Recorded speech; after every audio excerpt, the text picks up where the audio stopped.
I'm Aaron Paul from The Path, and you're watching Cults and Conspiracies. How very much I've loved you. How very much I've tried my best to give you the good life. There was no excommunication. Like, once Jim had you, he did not want you to go. No, you're not going. You're not going. You're not going. You know, there's no question about it that I was brainwashed. Jim didn't tell people what was going on. It was all lies. The choice is not ours now. It's out of our hands. Take our life from us. We laid it down. We got tired. First they said there were 300 people, and they said, no, there's 600 bodies. Finally they said, everybody is dead. No more pain, I said, Al. No more pain. It wasn't suicide. It was murder.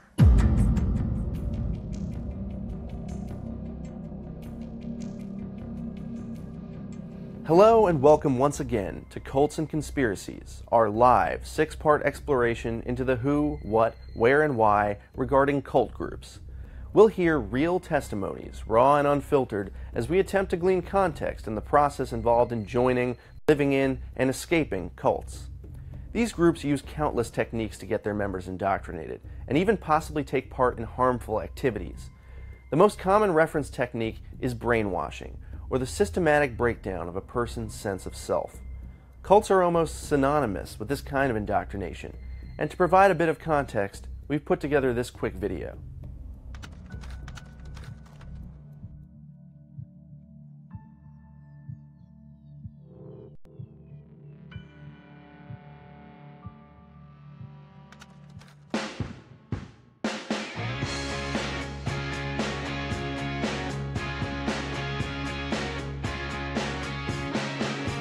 On April 15, 1974, security cameras caught Patty Hearst, heiress to the Hearst publishing fortune, willingly robbing a bank with the Symbionese Liberation Army. The very same violent cult that had kidnapped her just 2 months prior. We heard a scream, 2 or 3 shots. I got to look at the car, and that was so quick I couldn't even tell you what make it is. Hearst was kidnapped from her Berkeley, California apartment at gunpoint and beaten to the point of unconsciousness. We sit by the phones and we answer them, and we just hope that whoever has our daughter will turn her loose. She allegedly spent weeks blindfolded and bound in a closet, hungry, tired, raped, brutalized, afraid for her life, and given only a flashlight and propaganda to read. There has been a degree of harm, but to what extent, I have no way of knowing. Within weeks, Patty Hearst denounced her family, her name, and pledged her wholehearted allegiance to the captive group and their radical ideologies. Personally, I don't believe it.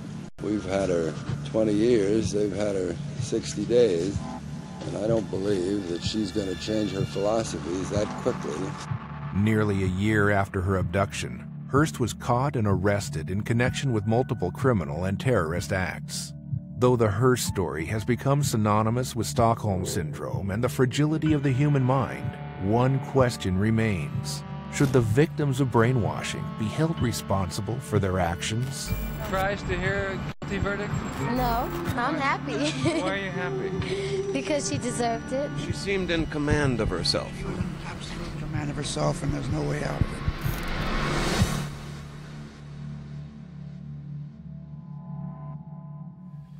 Rachel Bernstein is a family and individual recovery therapist who has been working with former cult members for over 25 years.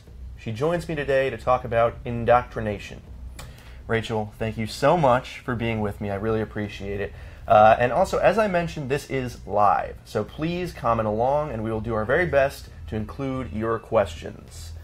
But speaking of questions, I'd like to launch into some of my own. So, there seems to be a disagreement on the term cult in many ways. Some people don't consider the SLA, which we just saw that clip about, to be a cult in the strict definition of it, and some do.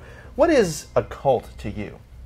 A cult to me is something that I have come to define over doing this for many years, and it's changed over time. But my definition now, my working definition, because I get asked this question a lot, is that a cult is a group of people, or sometimes even just two people, which I'll explain in a second. Yes, I'd like to hear about that.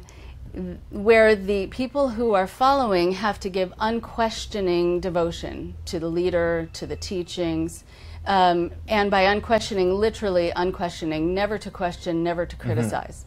What also makes it a cult is the deception. People who get involved in cults don't get an opportunity to find out what they're getting involved in. They get very little information about what the true nature of the group is and what the leader's intentions are for them. In fact, people who are in cults actually know the least about their organization. They have the least amount of access to information too, because they're kept from it. So their hands are tied and they're kept in the dark. But the third piece is really in the nature of the relationship between the leader and the followers. The leader decides the followers' value, sometimes what they should believe, what they should think, who they can have contact with, and dictates every facet of their life. And that's why you can have a two-person cult, because it's in the nature of the relationship between the leader and the follower, and sometimes there's just one follower. Interesting, interesting. So that even could be something like the DC sniper case or something like that. It could theoretically be seen as a cult where there's just one acolyte. Right.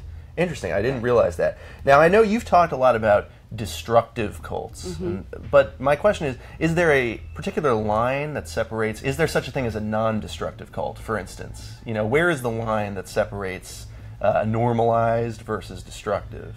Right. So the idea of destructive cult is something that I've sort of kept to, even though if you look cult up in the dictionary, you're not necessarily going to see something that looks particularly destructive. What I'm trying to do is I'm trying to make a distinction between healthy groups and unhealthy groups by being able to say destructive cult. If it's not as destructive, I might call it a sect or kind of a fringe group or something you might want to do more research on. You know, it would have that kind of gray kind of look about it. But there's some that are absolutely destructive cults. And so I really refrain from using the word cult when it's not destructive, just to help really clarify things for people. I do that also because I've gotten into arguments with cult members who will come to my office and say, our group isn't a cult, because if you look cult up in the dictionary, it doesn't say anything bad. So I now really stick to destructive cult, to be very clear about this is a group you should really, really watch out for and be wary of, and if you have loved ones in it, you should try to help them get out. I see. And does that distinction in your mind have to do with, is it violence? Is it personal threats or intimidation? Where does destructiveness start in defining a cult? Right. It's a great question. So the destructiveness for me is in how much someone has to forfeit in order to be a part of it. If they have to give up their original life path, if they have to give up their relationships, their family, their friends, or if they leave it, if they're told they have to give up their connections to the people in it, or their family has to disconnect from them. And also what makes it destructive is how much people will say that they lost their selves. They couldn't be the person they were before. They had to become sort of empty vessels for the leader to fill them up with how they should feel, how they should think, etc. So they lose themselves in it. That's a very dangerous place, and that's a very destructive kind of group to be in. So that's the distinction for me. I see. Okay, well, that's very clear. So moving along to my next question, I want to take it back to you. So how did you get involved in this line of work? Do you have any personal connection to this world? So originally I got involved because there was a family member of mine who was getting kind of sucked into Scientology. And this was years ago, before we had ever known about what a cult was or really what Scientology was. And so we could suddenly see that there were these personality changes, and the person wanted to give over all of their money because they were told they needed to and they had to in order to receive the gifts of the group. And so it really became dinner table conversation that this thing exists out there that could take people over and could also separate people from their families and other loved ones. So we started doing research and learning about the mind and learning about how unfortunately malleable it is. And then when I was in college, I started seeing cults around me, and I don't mean to sound paranoid, although I realize that sounds paranoid. Well, this is the show for it, so I'm not, right, look in the background. Yeah, right. Exactly. No, I'm not on this board. But still, I started to see groups that I knew were fronts for other organizations, because through our research, we had learned this. And here, these were organizations that were part of the student union on my university campus, and no one was the wiser. No one knew. So I realized someone should be doing this work. Someone should be on the other side of the fence, preventing people from getting involved, educating people. And then it became personal, because you use the word personal. It became personal on a whole other level when I started doing counseling for people who had been involved in cults, among other kind of counseling. And then I got threatened and attacked by a particular cult. And that's when it became personal, because that's when I realized they behave like bullies at times, and I don't like bullies. So it kind of made me, instead of scaring me, it made me dig my heels in to keep doing this work. Well, that's very brave of you and bold. I'd like to move along to a question we've actually got from our comments, from our viewers who are all tuning in live right now. So they wanted to know, what is indoctrination? What really is the definition of indoctrination into a cult? Right. So depending on the cult, you have different kind of indoctrination, meaning if it's just that kind of one-on-one cult, that, you know, the two-person cult, you don't have the whole social piece, the whole kind of social influence that you get in larger groups that I'll talk about in a second. But still, beyond that distinction, the indoctrination comes from, first of all, doing something that is often termed as love bombing. You know, here, we love you, and we see potential in you, and we've specifically chosen you, and so you feel special, you feel like you can be a part of something, you feel like there's something uniquely wonderful about you that you were chosen at times, if you weren't born and raised in a cult, if you came to it later. The other indoctrination comes from really getting connected right away to the other people in the group. Some people I know who were in cults for a very long time stayed in for much longer after they could realize that themselves that it was a cult, just because of the connections, because of the community, because of feeling connected to other people and a new society or a group of people. So that's part of the indoctrination. Here are your new friends, we're your new family. The other is fear induction. If you want to have a happy life, if you want to have the answers, if you want to cure yourself of whatever ails you, if you want to be safe, if you want to go to heaven, whatever the beliefs are, you can only get that through being here and believing in what we say. And we're going to have other people in the group give testimonials to prove that point. And you start to feel worried about not joining, about not believing it in your heart, because what will happen to you if you don't? So those are the three main indoctrination pieces right away. So have there been any, in your mind and in your background, have there been any particularly devious methods of indoctrination, or anything that stands out as sort of anecdotal evidence of a cult doing something particularly insidious to ensnare someone? Yeah, just one I heard today in my office. Perfect. Hot off the press. So there was a man who was involved in an organization where the person in charge did what's called rebirthing therapy. And he convinced the people in the group that he was there right before they were born, and for a few minutes after they were born, and he helped to usher them into this world. And he had them go back and do a guided imagery where he implanted sort of the image of his face and his energy or aura there with them at the time of their birth. And he then had them tell their story, sort of putting him into their creation story. So then he took credit for them coming into the world. And then he told them to serve him. And if you were a nice person, you would feel indebted to this person who you feel really gave you life. And how do you ever repay someone enough for that? So people have served their whole lives repaying him for something that he completely made up. That is amazing. That is an incredible story, and shows the power of exactly this potent indoctrination. Yeah. Now, for those who are watching, just tuning in, I'd like to sort of bring everyone up to speed. I'm your host, Dash Finley, and you are watching Cults and Conspiracies live on Super News. I'm here today with Rachel Bernstein, who's a family and clinical therapist who's dealt with cults for over 25 years, and we are talking about the topic of indoctrination, which is a very potent force, and we're going to roll a little bit of a clip on that topic, so check that out, and when we get back, we will discuss it further.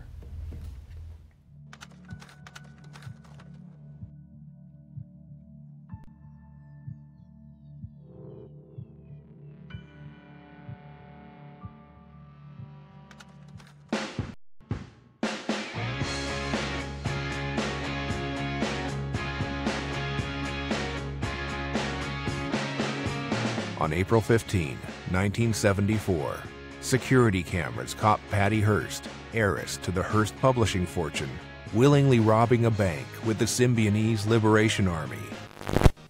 The very same violent cult that had kidnapped her just 2 months prior.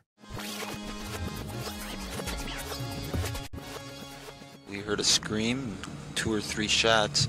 I got to look at the car, and that was so quick I couldn't even tell you what make it is. Hearst was kidnapped from her Berkeley, California apartment at gunpoint and beaten to the point of unconsciousness. We sit by the phones and we answer them, and we just hope that whoever has our daughter will turn her loose. She allegedly spent weeks blindfolded and bound in a closet, hungry, tired, raped, brutalized, afraid for her life, and given only a flashlight and propaganda to read. There has been a degree of harm, but to what extent, I have no way of knowing. Within weeks, Patty Hearst denounced her family, her name, and pledged her wholehearted allegiance to the captive group and their radical ideologies. Personally, I don't believe it. We've had her 20 years, they've had her 60 days, and I don't believe that she's going to change her philosophies that quickly. Nearly a year after her abduction, Hearst was caught and arrested in connection with multiple criminal and terrorist acts. Though the Hearst story has become synonymous with Stockholm Syndrome and the fragility of the human mind, one question remains. Should the victims of brainwashing be held responsible for their actions? Surprised to hear a guilty verdict? No, I'm happy. Why are you happy? Because she deserved it. She seemed in command of herself. Absolute command of herself, and there's no way out of it.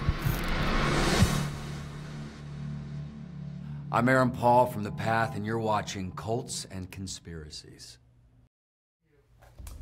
Wow, powerful stuff.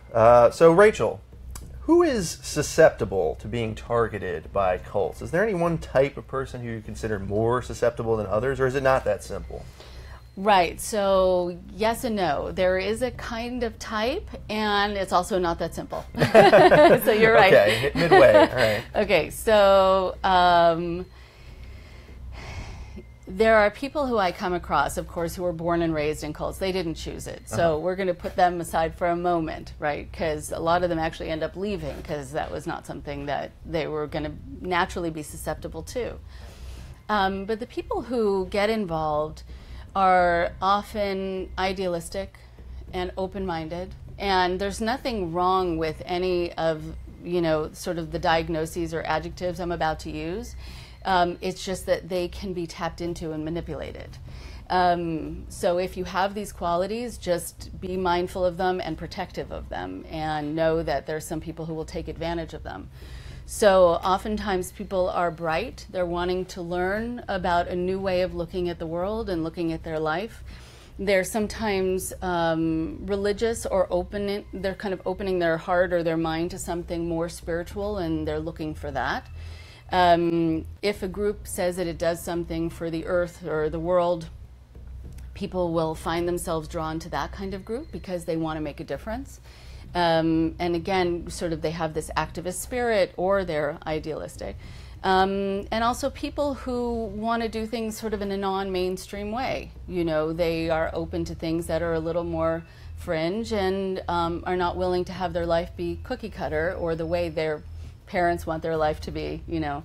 But the part that makes it not so easy is that sometimes I talk to people who've gotten involved in cults, and I will always ask them what the appeal was, and sometimes it's because of their personality, and sometimes it's not a who question, who gets involved, but it's a when question. It's the timing of the recruitment.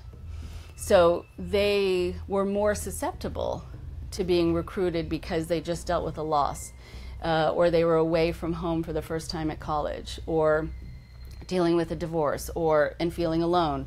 So not only is it a personality issue, but it's a timing issue. That's interesting. And do you find that there's any fault lines regarding gender, that one gender is more susceptible, or people of a certain political background, or is it really could apply to anyone who meets these standards that you just discussed?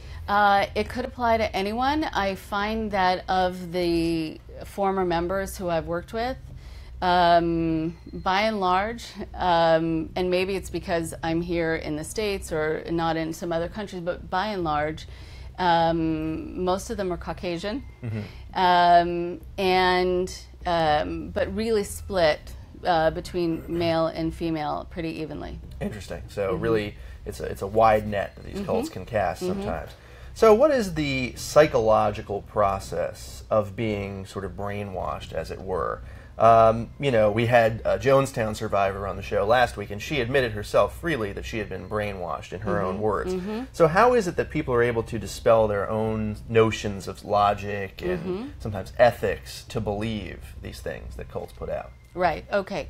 So that's a really important piece of this, and I'm glad that you're covering it. What you have is people who will say, I got involved in something, and before I knew it, I didn't even recognize myself. I didn't even know that I could believe a certain way, or I could feel so black and white in my thinking suddenly that this was absolutely right and this was absolutely wrong. The indoctrination and brainwashing takes place, I think, because things are presented in, first of all, such kind of a all-encompassing us versus them, black and white kind of way, which can get people's attention. Like, wow, this is absolutely right and this is absolutely wrong. That actually makes me feel really calm. You're giving me the formula to follow. A plus B equals happiness. Okay, I'm going to do A and B. Thank you for telling me. And on top of it, the brainwashing gets continued with two other things. One is that if you'd follow A and B, but it doesn't equal C, well, that's your fault. That's because you didn't open your heart up enough. That's because you weren't trying hard enough. You didn't believe enough. And so you have to try harder. So it's always like this carrot dangled in front of you. Like if you're not getting the benefits yet and you're not communing with God, or you're not making $1 million or whatever you joined for, or you're not clearing the planet, because you need to take another class that you have to pay for, or you need to volunteer more of your time to this group, and then maybe you'll receive the services. But the other piece that is so important that I think people don't cover enough is the following, that you are supposed to suspend your disbelief at the time that you're supposed to believe. You are taught that it is wrong of you to disbelieve what the leader is saying, and it's wrong of you to disbelieve the other members who are there. So you kind of keep yourself from having your critical thinking. You keep yourself from having a safety net. And you then feel like it would only be right of you to be open to all of it. Now, is that something that's, I've always wondered, is it conscious or is it unconscious or somewhere in between? You know, it's like if they're sort of suspending their disbelief, is that something they're repressing intentionally, or does it eventually sort of subsume them so much that they don't have to force it and they actually believe these things?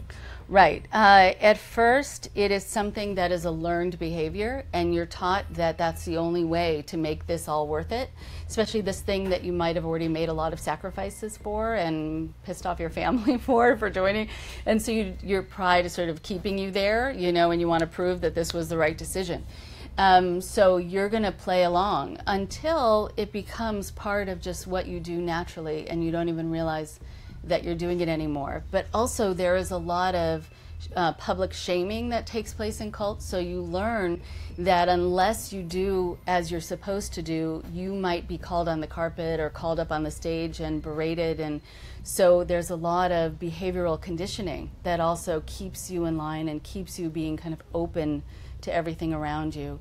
And a lot of people in cults who have left say they kind of were faking it till they made it. Right. And eventually they made it, and it became part of who they were. Interesting. So there's this sort of metamorphosis at work there. Now, let's say someone's friend or family member may have joined a cult or become under the influence of a cult.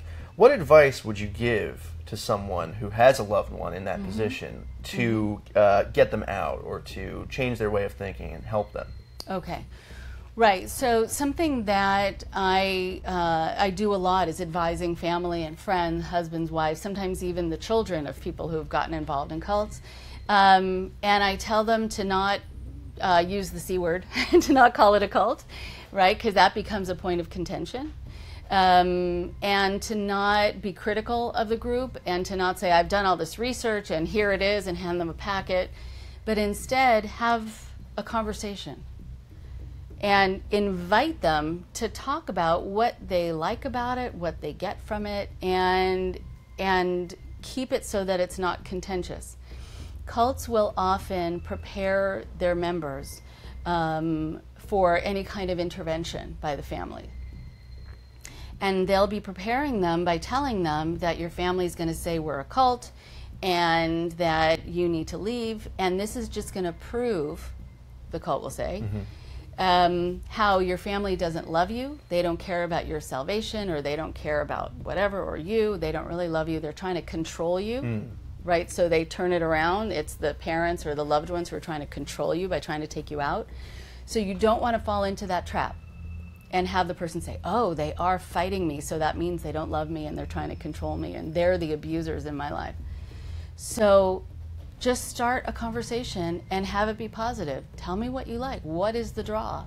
You know, and that's the first open dialogue. Help them know it's safe to talk to you. And then when you have that, you can start introducing some information you've gotten your hands on and you want to help them take a look at it. Very clear. That is very helpful advice, I'm sure. So we talked here earlier about the example of Patty Hearst and the Symbionese Liberation Army, just as one. Now, it's not strictly a cult, but in Patty Hearst's trial, her legal team essentially claimed that she had been brainwashed by the SLA and therefore couldn't really be deemed responsible for many of the crimes and acts of violence that she committed. Do you think that if an indoctrinated cult member, did any such wrongdoing, could they be truly fully held responsible for that, or was it that they were totally under someone else's sway? Right.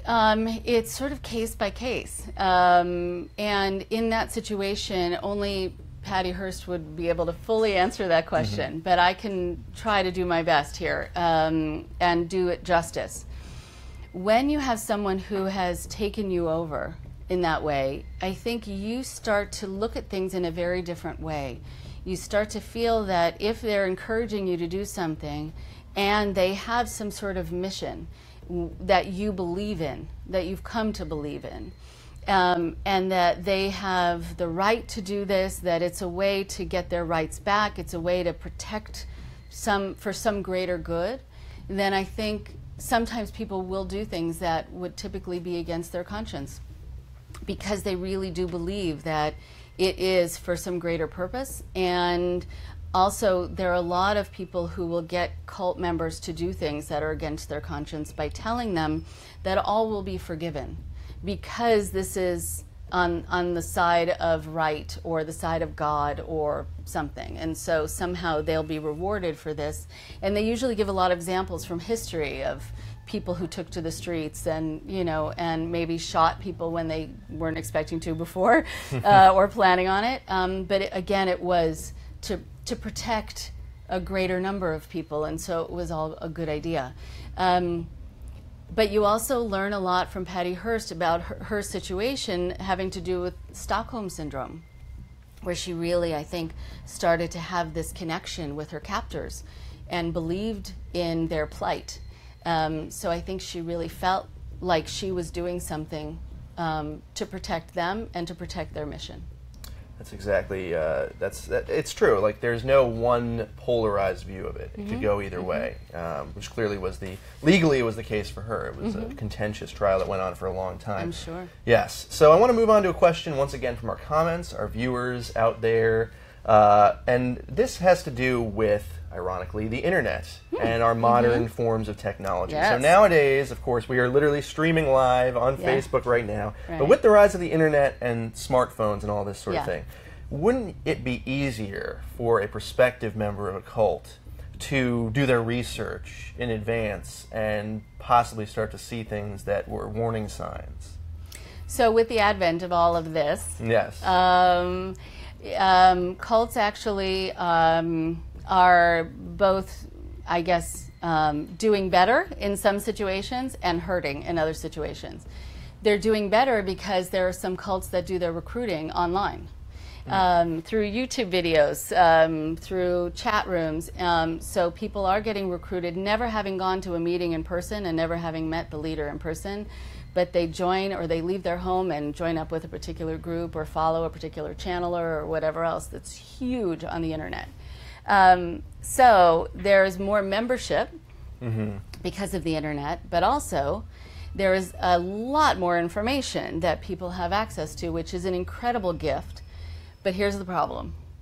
When you get involved in a cult, the cult leader, if they're savvy, and most are not just sort of out there fringe crazy people, although I have met a couple of them, but the ones who are savvy will tell you that something bad will happen to you if you access any kind of negative information. If you go online, if you do a Google search, if you talk to former members, former cult members have told me they've been told that they will get cancer, or whoever they care most about will die. They will get hit by a bus. Whatever it is that they fear most is going to happen to them if they access this information. And they will be told that whoever speaks out negatively about the group is doing it because there's something wrong with them, or they have evil intentions or evil energy that you will catch if you read what they said. So there's so much fear induction about keeping people from this information. So that's why it's not reaching the members or the people in cults. People who access that information, who are in cults, do it with so much fear, breaking out into a sweat, have to have their friends around them just to feel safe enough to even look at one article. Amazing. Well, of course, it stands to reason that they would have to do that in this modern age of accessible information. But for everyone who's just tuning in, I want to catch you up to speed. I am Dash Finley, and you are watching Cults and Conspiracies live on Super News. I am here with my guest, Rachel Bernstein, a clinical and family therapist who has been involved with dealing with cults for over 25 years, and we are talking about the very important topic of indoctrination today. And to that end, we have a little clip we're going to replay, and let's check it out, and we will talk further after the jump.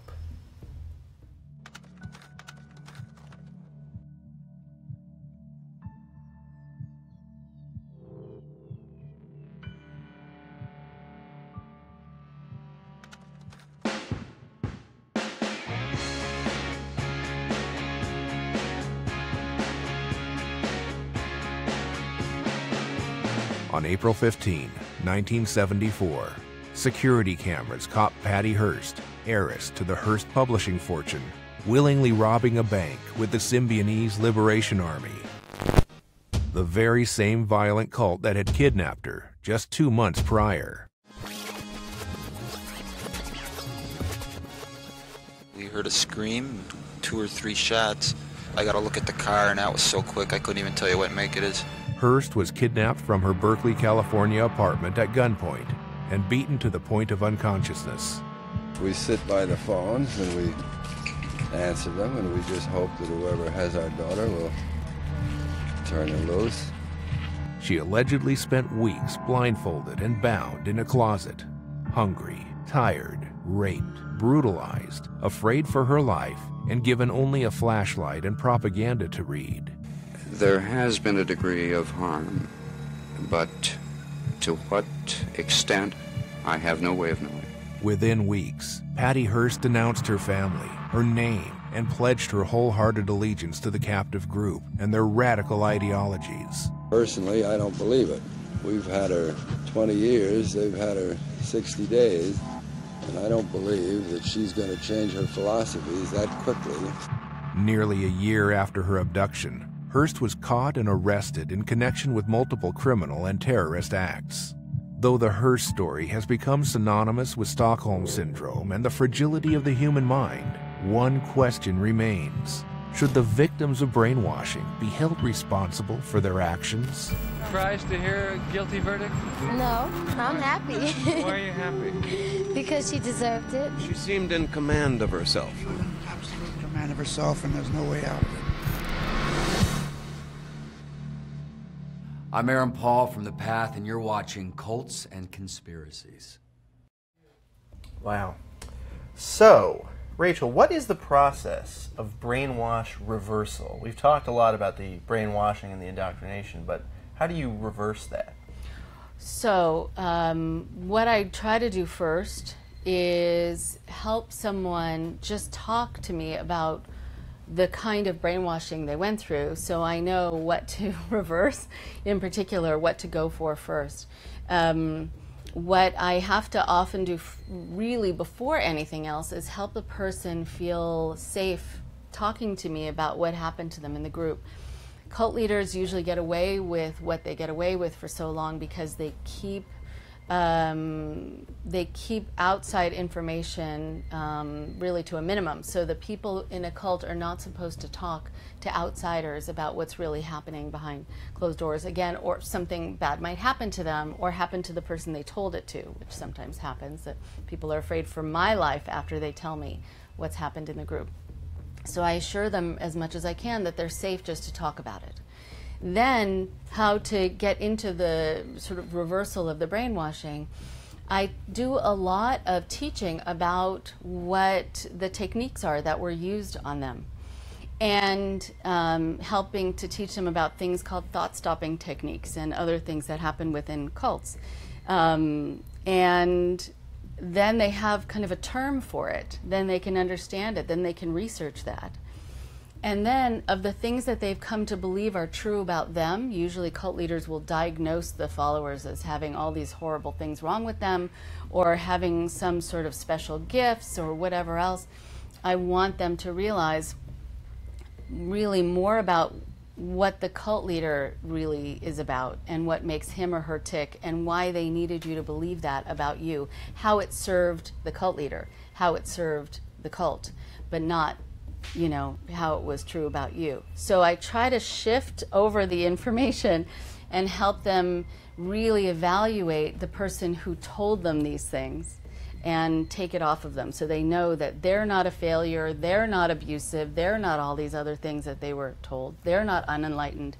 It's just that the leader needed them to believe that so that they would need him or they would need her.